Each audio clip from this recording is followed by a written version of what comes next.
कांच है इसलिए लोगों को चुभते हैं। जिस दिन आईना बनेंगे उस दिन पूरी दुनिया देखेगी आपको। अपने देश के लिए, परिवार के लिए कुछ करना है, चाहे कुछ भी हो जाए, हम उसे नहीं बदलेंगे। अपना वो जमीर जिंदा रखिए। शतरंज में वजीर और जिंदगी में जमीर, अगर मर गया तो खेल खत्म। जब कोरोना आया था तो हम लोग भी एक मिडिल क्लास से थे और हमें भी नहीं लगा कि कैसे आदमी इतना सिक्किम में आने के बाद, सर हमें पहले हमको लगता था बिहार से है, अभी हमको यहाँ आने के बाद लगता है कि सिक्किम भी मेरा ही है। ऐसा लगता ही नहीं हम कहाँ से, इतना हमको यहाँ से जाना था, बट हमने कहा कि नहीं हम नहीं जाएंगे, हम एक दिन और रुकेंगे यहाँ पे। वो आप लोग का प्रेम था, इतना लगाव था, ऐसा लगा कि मतलब हम हमारे यहीं से पले बढ़े हैं। एक छोटे से समय में आप लोगों ने इतना घुल मिल गए यहाँ पर। तो हमेशा उसूलों से समझौता नहीं कीजिएगा। जब लॉकडाउन लगा था तो सबकी कोचिंग्स वगैरह बंद हो गई थी, हम लोग की भी बंद हो गए थे। उस दौरान हमको एक जगह से 107 करोड़ का ऑफर आया था, बट हम अगर चाहते तो उसको ले लेते। अब जीवन में 107 करोड़ आदमी नहीं कमा पाएगा, बहुत बड़ा चीज है, लेकिन हमने ठुकराया और कहा कि हम 200 रुपए में ही बच्चों को पढ़ाएंगे, क्योंकि 200 रुपए में कोई तो होना चाहिए जो उसके लिए खड़ा रहे। क्योंकि देखिए एक चीज समझिएगा, जिस तरह से दिस इज वाटर, लेकिन this is pure and mineral water, this is not water, this is pure and mineral water. उसी तरह एजुकेशन नहीं, क्वालिटी एंड स्टैंडर्ड एजुकेशन हो जाना चाहिए, नॉट ओनली एजुकेशन। हमें कहा कि भाई बच्चों को कोई ना कोई तो चाहिए जो उन्हें इंडिया लेवल पे कह के लड़के कह सके कि हमारे पास पैसे नहीं है तो क्या हुआ, खान सर है हमारे लिए।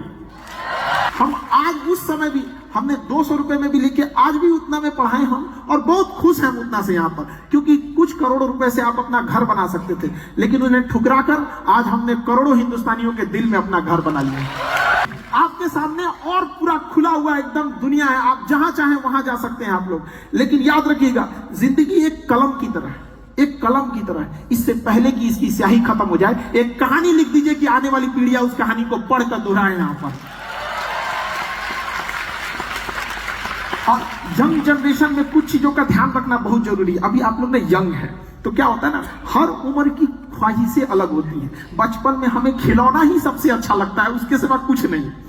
और जैसे जैसे आप बड़े होते हैं तो आपकी ख्वाहिशें बदलती जाती है। लेकिन अभी यंग जनरेशन में अभी थोड़ा गुस्सा पे कंट्रोल करना जरूरी है। छोटे छोटे लड़कों को देखते हैं स्कूल में, कॉलेज में झगड़ा कर लेते हैं, ये सब चीजों से बच के रहिएगा। गुस्सा इस बीज का नाम है जिसके ऊपर अहंकार नाम का पेड़ जमता है। जब तक आपके अंदर गुस्सा नहीं आएगा, अहंकार नहीं आएगा। थोड़ा सा गुस्सा आएगा तब देखिए अहंकार, तुम क्या कर लोगे मेरा। तो इस चीज को कंट्रोल कीजिएगा। जब तक गुस्सा नहीं है, अहंकार नहीं है। और गुस्सा और आंधी, गुस्सा और आंधी जब ये चला जाता है तो ही अनुमान लगता है कितने का नुकसान हुआ, उस दौरान नहीं पता चलता है। तो क्या जरूरत है अपना नुकसान कराने की। तो इंसान को गुस्से पे, आज के यंग जनरेशन को कंट्रोल करने की जरूरत है। और ईगो को साइड रखिएगा, क्योंकि आप अभी स्टूडेंट लाइफ में हैं। स्टूडेंट लाइफ में ईगो नहीं होता है, इस सब चीजों को साइड में रखा जाता है। आप क्या है क्या नहीं, एकदम शांति से ईगो को साइड कीजिए, आराम से पढ़िए। कई बार आपके जूनियर्स आपको समझाएंगे। कई बार हम लोग के टीचर पढ़ा के चले जाते थे, समझ में नहीं आते थे, और हम लोग के साथ बैठ के पढ़ने वाला हमें समझा देता था। हमें तो कभी कभी कसाई से ज्यादा टीचर से डरने लगने लगता था। अरे यार टीचर है यार, बहुत डर लगने लगता था यहाँ पे। तो कई बार क्या ना, हमारे साथ वाले बच्चे हमें पढ़ाएं तो हम लोग अपना ईगो साइड किए, हमने उनसे कहा कि भैया हमको तुम समझा दो। इस तरह कई बार आपके समाज, आपके दोस्त आपको समझाएंगे। We all are the student of society. हम सब सोसाइटी से अपने लास्ट ब्रीथ तक कुछ ना कुछ सीखेंगे। लेकिन एक चीज सीखिए हमेशा कि आपको अहंकार साइड में रखना है। अहंकार में इंसान को इंसान नहीं दिखता। आप खुद के छत पे चढ़ जाओ तो अपना मकान नहीं दिखता है। इस छत को बहुत गुरूर था छत होने का, एक मंजिल और बनी और छत फर्श हो गया। इसलिए याद रखिएगा, सफलता जितने ऊंचाई पे जाएंगे, ऊंचाई पर रुकने के लिए रास्ते नहीं होते, एक दिन नीचे आना पड़ेगा। इसलिए जब आप सीढ़ियों पे चढ़ रहे होते हैं तो अपने साथ के लोगों से अच्छा व्यवहार बना के रखिएगा, क्योंकि वापस उतरते समय उनसे मुलाकात होगी।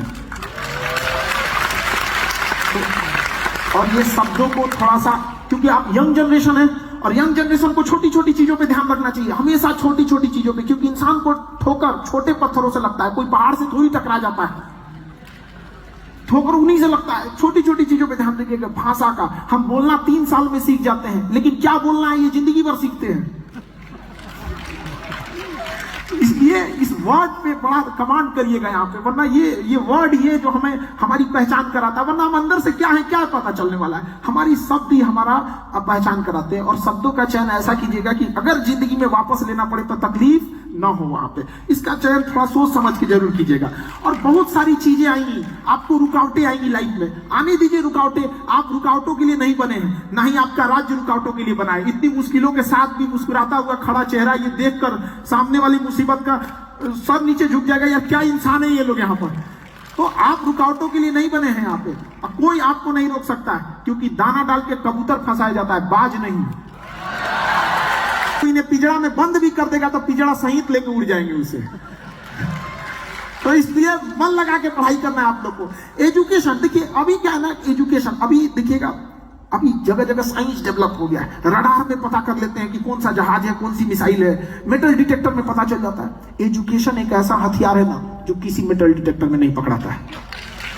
और इसकी मैगजीन कभी खाली भी नहीं होती है। इसकी मैगजीन खाली नहीं होती है एजुकेशन की। इसलिए एजुकेशन पे क्या करना है, ध्यान देना है। लेकिन एजुकेशन की कुछ खराबियां हैं कि इसका रिजल्ट बड़ा लेट से दिखता है हम लोग को। अब जैसे बड़ा लंबा लेट से दिखता है एजुकेशन क्या। अब किसी को भीख मांगना है, सपोज कर रहे हैं, उसको 1 घंटे में रिजल्ट मिल जाएगा, कुछ ना कुछ बोहनी हो ही जाएगी उसकी। 1 घंटे में उसका रिजल्ट दिख जाएगा। मजदूरी करिएगा, शाम तक रिजल्ट दिख जाएगा। बिजनेस कीजिएगा, 1 महीने में रिजल्ट दिख जाएगा।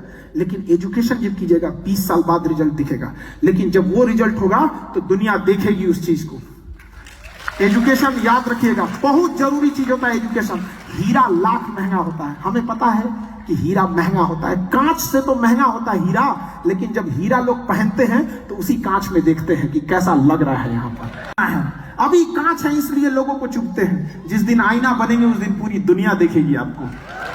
अगर कभी जीवन में हताश हो जाइएगा तो अपनी माँ की उस आंखों को याद कीजिएगा कि आपकी माँ, उस बूढ़ी माँ की आंख में अभी भी आपकी सफलता की उम्मीद लेके वो बैठी है घर में कि मेरा बेटा, मेरी बेटी सफल होकर आएगी। क्या आप इस माँ की आंखों में धूल झोंक देंगे? क्या आप उस माँ की आंखों का सपना टूटता हुआ छोड़ सकते हैं? कभी नहीं। तो इसलिए एजुकेशन में बस ये है कि टाइम थोड़ा सा ज्यादा लगता है, लेकिन क्या दिक्कत है, हम लोग फिर उसको करेंगे यहाँ पर। अब एजुकेशन चीजें भी ऐसे, आप किसी को आप खाना खिला दीजिएगा। अभी हमने स्टार्टिंग में सुना कि किसी को खाना खिलाएंगे, 1 दिन जा सकता है उसका, कुछ पैसे देंगे, कुछ दिन बीत सकता है। लेकिन एजुकेशन देंगे, पूरी जिंदगी वो बिता सकता है, शान से जिंदगी को जी सकता है।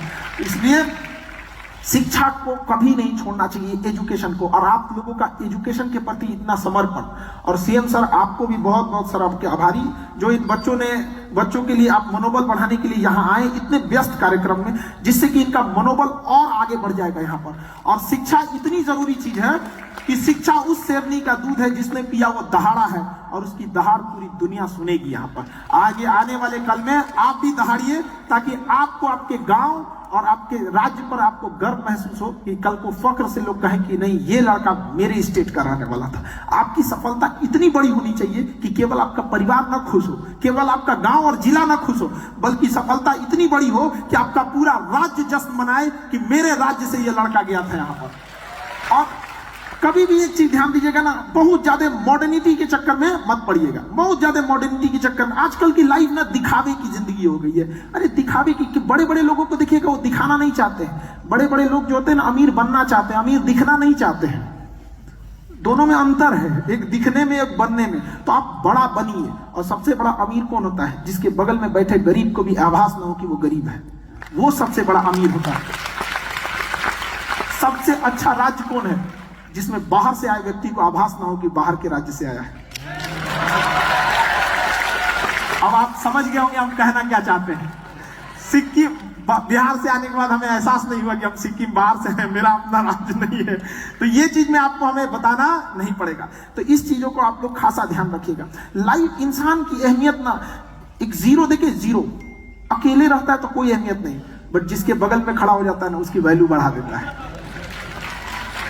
लाइफ को इस तरह से बनाइए कि जिसके बगल में खड़े हो जाए उसकी जिंदगी बदल जाए, यहाँ पे बढ़ जाए। हमेशा एक छाया वाले वृक्ष के समान अपनी जिंदगी को रखिएगा। ऐसा नहीं कि घमंड ज्यादा हो कि किसी को आपको बात करने में अच्छा ना लगे, ये सब चीजों में। और यंग जनरेशन को, स्टूडेंट लाइफ में क्या है कि पहले गांधी जी के 3 बंदर होते थे।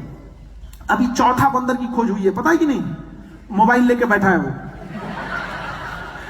समझा ही नहीं। वो आजकल का स्टूडेंट पता नहीं क्या इसी में खोया हुआ। अरे भाई क्या कर रहे हो यहाँ पर? अब हमको लगता है ना कुछ दिन में मौन व्रत की जगह पे ना मोबाइल व्रत भी रखा जाएगा कि आज एक दिन का मोबाइल व्रत होगा भैया, हम लोग मोबाइल से दूर रहेंगे। यहाँ पे ये किडनी की तरह हमारे पार्ट ऑफ लाइफ हो गया है, not a part of body हो गया यहाँ पर। पहले हम लोग अपने घर में वहां बिस्तर लगाते थे जहां पंखा करीब होता था, अभी वहां लगाते हैं जहां चार्जर करीब है। हाँ, अजीब परेशान हो गए। तो यंग जनरेशन लोग थोड़ा समझिए, ऐसा ना हो कि आज का युवा जाग गया है, अब उठेगा ब्रश करेगा 1.5 GB डाटा खत्म करके सो जाएगा।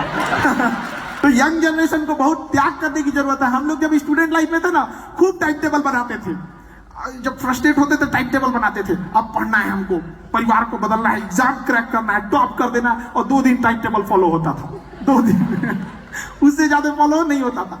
इसलिए कोशिश कीजिए कि एक ऐसा टाइम टेबल बनाइए जो आपके दिल में हो, दिल में।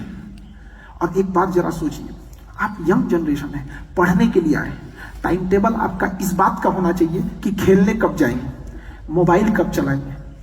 मेन काम का टाइम टेबल थोड़ी होता है, टाइम टेबल एक्स्ट्रा काम का होता है। लेकिन हमारी जनरेशन पढ़ने का टाइम टेबल बना रही है। अरे भाई क्या कर रहा है, पूरा सिस्टम उल्टा करके रखा है। टाइम टेबल किस चीज का होना चाहिए?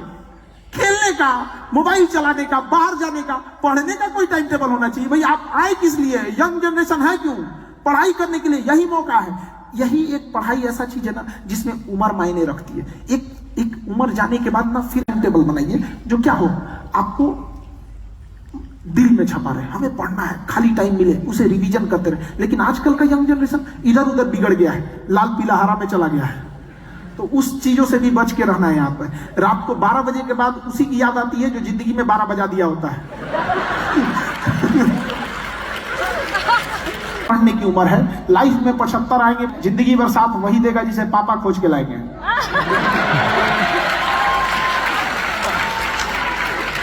तो यंग जनरेशन इस पे ध्यान दे। और लड़कियां थोड़ी सी समझदारी से, किसी से बात करने से पहले, हाथ थामने से पहले सोच समझ के, क्योंकि जिंदगी पार करनी है, सड़क नहीं। आपको 12 बजे के बाद उसी की याद आती है जो जिंदगी में 12 बजा दिया होता है। पढ़ने की उम्र है, लाइफ में 75 आएंगे, जिंदगी भर साथ वही देगा जिसे पापा खोज के लाएंगे।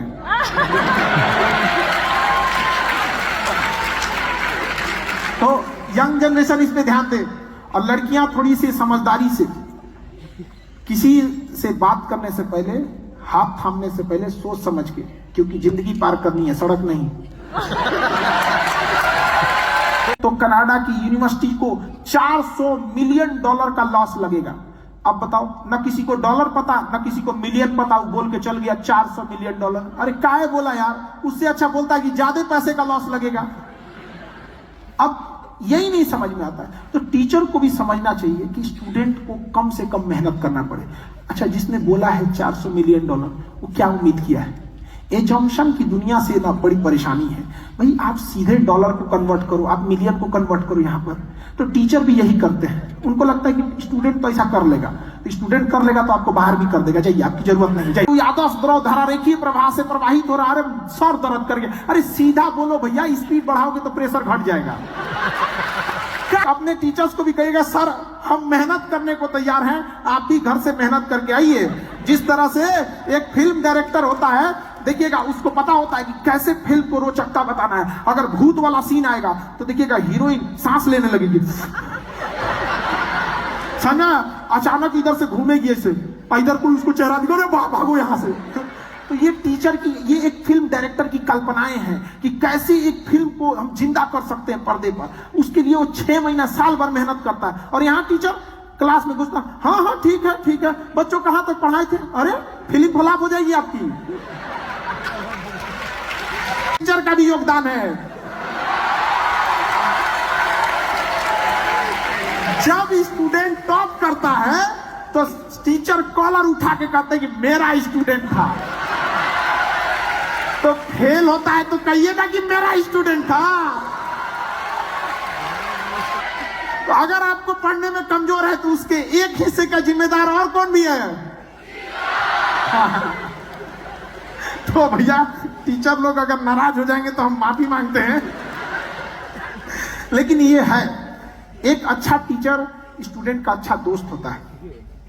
आज भी हम अपने गांव में जाते हैं तो कुछ टीचर तो हमारे पढ़ाए जो अब नहीं रहे, स्वर्गवास हो गए भगवान, हम लोग बहुत ईमानदारी से पढ़ा। तो हम लोग के कुछ पुराने टीचर थे, अब कितना एक सर्टेन एज होता है किसी चीज, कुछ टीचर जो हैं आज भी उनके प्रति दिल से रिस्पेक्ट बनता है कि अगर वो चौराहे पे भी मिले हमें कहीं भी तो दंडवत प्रणाम करेंगे। और आज भी कुछ टीचरों ने ईमानदारी से नहीं पढ़ाया तो कहना तो नहीं चाहिए, लेकिन आदमी साइड हो जाता है। भाई एक बात बताइए, माँ के इतना रिस्पेक्ट क्यों होता है? क्योंकि माँ त्याग करके बच्चे को पालती है, और अगर त्याग नहीं करेगी तो माँ का भी रिस्पेक्ट नहीं है। नहीं समझे? आखिर माँ क्यों है? अपना सब कुछ त्याग देती है एक बच्चे के लिए, तभी तो समर्पण के प्रति होता है। अब आप पढ़ाई नहीं कीजिएगा, आप खोजिएगा कि आपका कोई रिस्पेक्ट करे। लाइफ में आपको बहुत सारे टीचर पढ़ाए होंगे, कुछ ही याद रहे होंगे, क्यों सोचे कभी? लाइफ को चेंज कर दिया उन लोगों ने, समझ आया ना? तो एक टीचर को भी हम कहते हैं और स्टूडेंट को भी कहते हैं 1:3 का रेशियो फॉलो कीजिएगा। अगर क्लास में 1 घंटा पढ़ रहे हैं ना तो उसके लिए 3 घंटा घर से पढ़ के आइएगा, और टीचर भी 1 घंटा क्लास पढ़ाने आ रहे हैं ना तो 3 घंटा घर से मेहनत करके आइएगा। फिर देखिए पढ़ाई से प्यार ना हो जाए तो कहिएगा। पढ़ाई जैसे चीज को इंटरेस्टिंग जो बोझ बना के रख दिया यहां पर। सीएम सर आपके कार्यक्रम को तो लेट नहीं हो रहा है? ठीक सर। नहीं, एक्चुअली इतनी व्यस्तता रहती है कि सर आपको स्टूडेंट के लिए आए, ये तो स्टूडेंट का सौभाग्य है सर जो आप इतने व्यस्त कार्यक्रम में लगा। बड़ी जिम्मेदारी रहती है एक्चुअली। ये अभी स्टूडेंट लाइफ में ना अभी नहीं समझ में आता है कि जिम्मेदारी क्या चीज होती है। वहां से यहां नहीं समझ में आता है कि कितनी बड़ी जिम्मेदारी होती है। जब आप बड़े हो जाते हैं ना तो उसका सबसे बड़ा लॉस क्या है? अगर आप कहीं हैं तो इसका मतलब कहीं नहीं है। हम सिक्किम में है मतलब पटना नहीं है, वहां काम रुका होगा। ये एक बहुत बड़ा जिम्मेदारी नहीं समझ में आता है किसी को। सर यहां है तो कहीं काम रुका होगा, पेंडिंग होगा कि सर आएंगे तो होगा। हम भी इस चीज को समझते हैं। और आप जितने स्टूडेंट लोग हैं एक चीज याद रखिएगा, समय, वक्त, टाइम, समझते हैं टाइम? टाइम से खिलवाड़ मत कीजिएगा। इससे बड़ा ईगो किसी के पास नहीं होता है। समय खुलेआम कहता है कि तुम आज मुझे बर्बाद करो, कसम खाते हैं कल तुम्हें बर्बाद कर देंगे। अभी काम कर लीजिए। कई बार ऐसा होता है ना, कहते हैं कि बाद में कर लेंगे, some time later become never. कहेंगे कि समय ऐसा नहीं होता है। समय बहुत बलवान चीज होता है। लोग कहते हैं समय के साथ जख्म भर जाता है, कुछ नहीं भरता है, हम उस जख्म के साथ जीना सीख लेते हैं। क्या हमारा जख्म भर गया? ये जो सिक्किम में जो आज तबाही आई थी, नहीं, हमने जीना सीख लिया उसके साथ। जो हमारे लोगों को तकलीफ नहीं समझ में आता है, लोगों वो हमारे जख्म नहीं भरे हैं, वो जख्म आज भी हरे हैं, हमें यादें हैं आज भी। और जब तक हम जीवित रहेंगे हमें एक एक यादें रहेंगी कि हमने एक अपना जवान खोया, हमने अपने लोगों को खोया। लेकिन वक्त के साथ हम उन तकलीफों के साथ जीना सीख लेते हैं, न कि वो जख्म भरता है, कभी नहीं भरेगा। तो आपको आगे बढ़ाना है इस देश को। यहाँ पे सिक्किम चूंकि पहाड़ी एरिया है और पहाड़ पे कनेक्टिविटी की प्रॉब्लम आती है, जिस वजह से ना कनेक्टिविटी, अब इंडिया की ज्यादातर पॉपुलेशन ट्रेन से कनेक्ट करती है, ट्रेन से। अब सिक्किम अगर ट्रेन से कनेक्ट रहता ना तो बहुत ज्यादा को रिलेट करता है पूरी स्टेट के साथ। अब वो फ्लाइट और ये रोडवेज एक मतलब बहुत कम लोग कनेक्ट करते हैं। ट्रेन जो है ना डाइवर्सिटी का भी एक साइन है वहां पे। आपको भारत देखना है तो जनरल बॉगी में देखिए ट्रेन के, मतलब भारत की हर तरह की चीजें वहां देखने को मिलेगी। तो समय को ध्यान में रखना है आप लोगों को।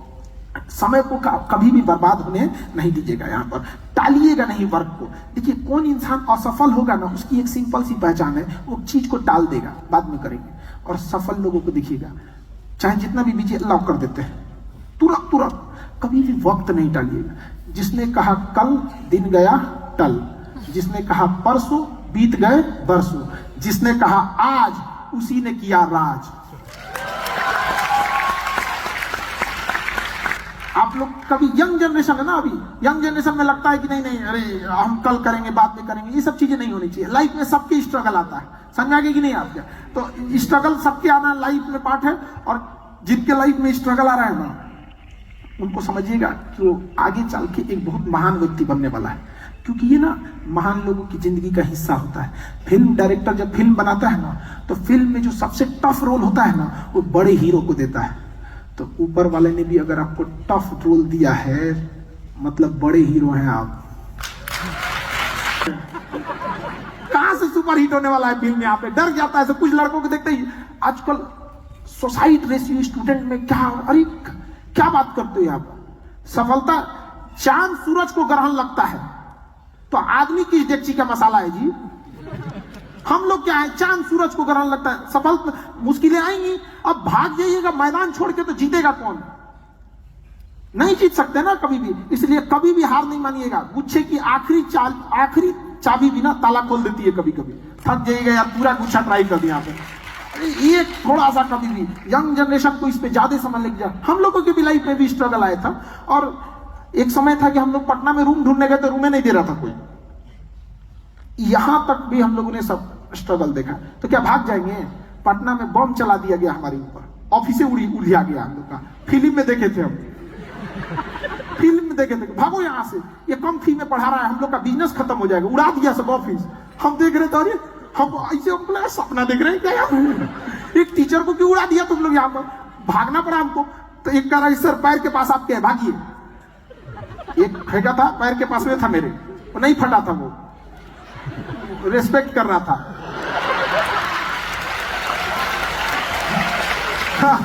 अब हम लोग कोई पहचाने रहे तो हमको लगा क्या है भैया, बाद में पता चला यही फटने वाला था। भाग गया, हम क्या भागो भैया यहाँ से। तो वहां से भी था इंसान को। तो क्या हम लोग भाग गए, स्ट्रगल छोड़ दिए? मम्मी को बताया नहीं थे। मम्मी को 2 साल बाद पता चला था। तो मम्मी कहेगी तुमको क्या हुआ था, बताया नहीं था हमको। अच्छा, माँ लोग ना बड़ा सेंसिटिव होती है, घबरा जाती है। आप कितने भी बड़े हो जाइएगा ना, तो माँ होती है। माँ की आंखें एक ऐसा आईना होती है ना, जिसमें बच्चे कभी बूढ़े ही नहीं होते, उनको अभी भी वही छोटे दिखते हैं। और माँ बाप की बातों पे थोड़ा ध्यान से सुना कीजिए। इनकी आंखें कमजोर होती हैं, लेकिन निगाहें बहुत मजबूत होती है। 2 मिनट में इंसान पहचान जाते हैं। अपने जितने लोग के दादा बाबा, ये लोग से सीखिए कुछ चीजें, उनके पास जीवन का अनुभव होता है वहां पर। लेकिन आजकल ना सेपरेट फैमिली होते जा रही है, तो हम लोग वो खोते जा रहे हैं। एक बच्चे की जिंदगी का पहला दोस्त दादा होता है, और एक दादा की जिंदगी का आखिरी दोस्त उसका पोता होता है। उसके बाद उस बुढ़ापे में कौन दोस्त बनने वाला उनका? तो ये कॉम्बिनेशन है हमारे इंडियन सोसाइटी का, कल्चर का यहाँ पर। तो इसे हमें सजो के रखना है यहाँ पे, क्योंकि हमारा कल्चर मायने रखता है। किसी कंट्री को बर्बाद करना है तो कल्चर बचा के रखना है। और इसमें तो सिक्किम के लोगों को सिखाने की जरूरत ही नहीं है, हमको सीखने की जरूरत है। कि सिक्किम के लोगों से आपने अपने कल्चर को बहुत अच्छे से बचा के, बाकी लोगों को ये इंटीग्रिटी सीखनी चाहिए यहाँ के लोगों के यहाँ से। तो कल्चर बचा के रखना बहुत ज्यादा जरूरी होता है यहाँ पे। तो चीजों को कभी भी ना देखते हैं क्या है, जीतने के बाद भी गधा कहलाएंगे, सफाई देते हुए चले। बोलना है तो यहाँ पे समझा गए कि नहीं? Your success will answer them. आपकी कामयाबी उनके लिए सबसे बड़ा जवाब होगा यहाँ पर। हर एक सवाल का एक ही जवाब देना है, कामयाब बन के। और हर उस घर में 2 किलो अलग से मिठाई जाएगी जिस घर से ये आवाज आई थी कि तुम नहीं कर सकते हो।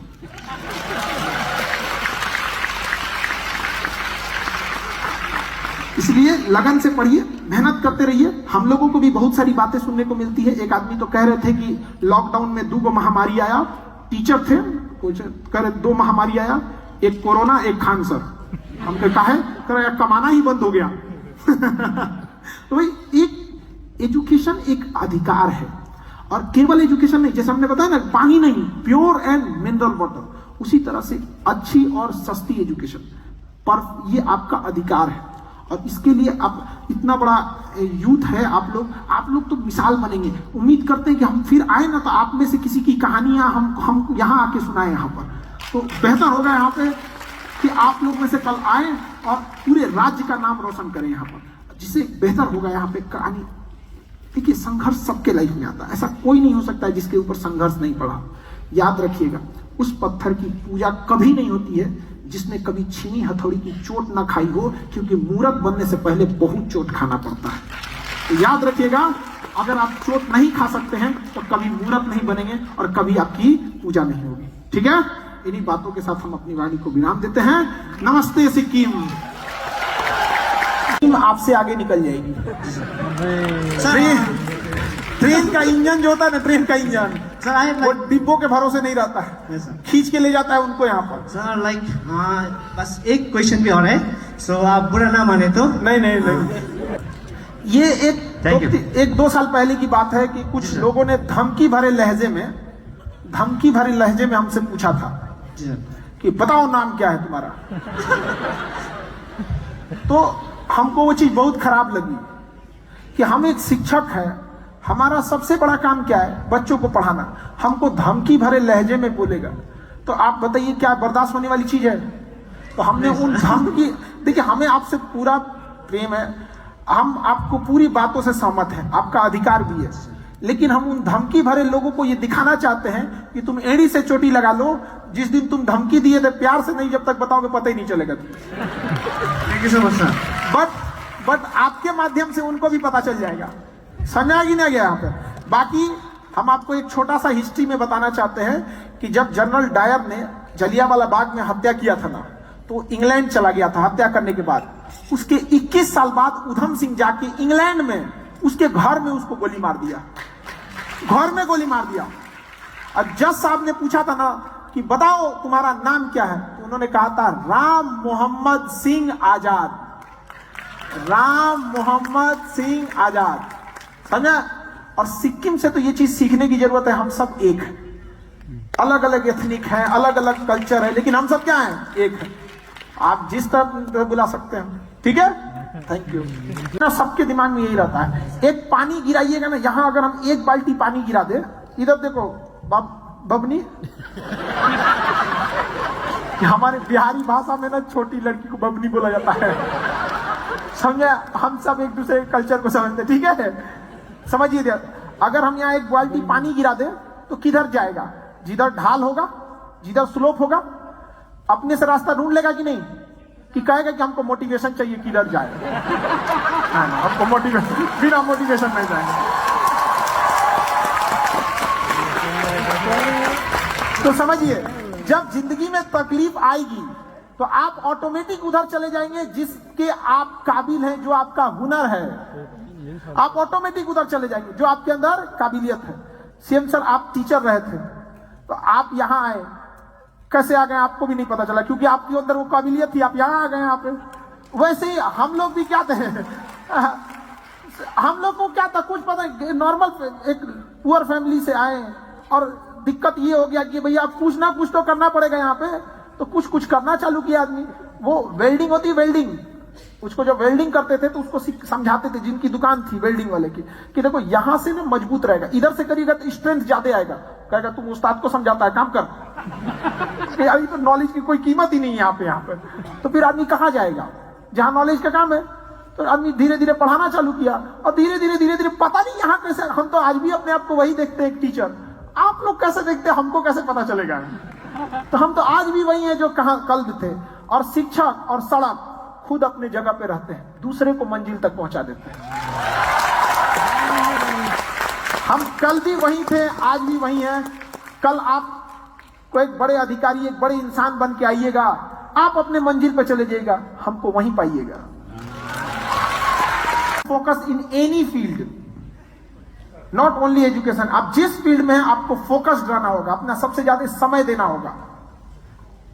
So second question is, except education, can we depend on our extracurricular activities like skills or talent to be success in our life? ये तो लेसन आप लोगों ने पूरी दुनिया को सिखाया, नॉर्थ ईस्ट ने, और जैसे आप लोग माउंटेन एरिया वालों ने, एथलीट में, ओलंपिक में आप लोगों ने तो इज्जत बचा के रखी हम लोग की। क्या बात करते हैं, आपसे हम लोग को सीखने की जरूरत है एक्स्ट्रा करिकुलर एक्टिविटीज, आप हमसे पूछ रहे हैं। सिखाया पूरी इंडिया में, और north east, hilly areas, Haryana, यहाँ की लड़कियों ने इज्जत बचाई ओलंपिक और गेम्स में जाके हम लोग की यहाँ पे। उनसे हमें सीखने की जरूरत है, हम क्या सिखाएंगे उन्हें, ठीक है। Thank you sir. और हर दिन यही मोटिवेशन लेके जाते हैं, आज उन्हें क्या सिखाएंगे कि हमें हरा सके वो यहाँ पर। तो ये चीजें हम जानना चाहते हैं, और हर लड़के को अधिकार है। आजकल तो कुछ ऐसे भी स्कूल हो गए हैं जिसमें एडमिशन लेने के टाइम पे मम्मी पापा से पूछते हैं कि मम्मी नासा में होना चाहिए, पापा इसरो में होना चाहिए, तब बेटा का एडमिशन होगा, ऐसे करके मतलब ऐसा नहीं, मतलब उनका एजुकेशन ऐसा नहीं है, सबको बराबर अधिकार होना चाहिए, केवल एक एलीट क्लास तक एजुकेशन लिमिटेड नहीं रहना चाहिए। तो आप लोगों को भी ध्यान रखना है कि पढ़ने वाले स्टूडेंट, ध्यान से समझिएगा, वो टीचर के भरोसे कभी नहीं बैठते हैं।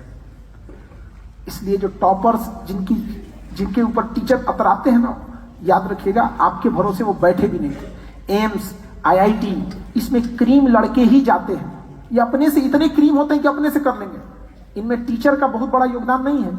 वरना अगर टीचर का इतना ही योगदान है तो IIT और एम्स के स्टूडेंट को हटा के एक गवर्नमेंट स्कूल से स्टूडेंट को रख दीजिए, कहीं बना दो इसको इंजीनियर, कहां गया? तो कोई अच्छा स्कूल अपने स्टूडेंट के दम पे होता है, और एक अच्छा टीचर को ध्यान ये देना है कि सबसे आखिरी में किसको समझ में आया, कोई व्यक्ति छूटना नहीं चाहिए, भले कोई टॉप करे या ना करे, कोई फेल नहीं होना चाहिए।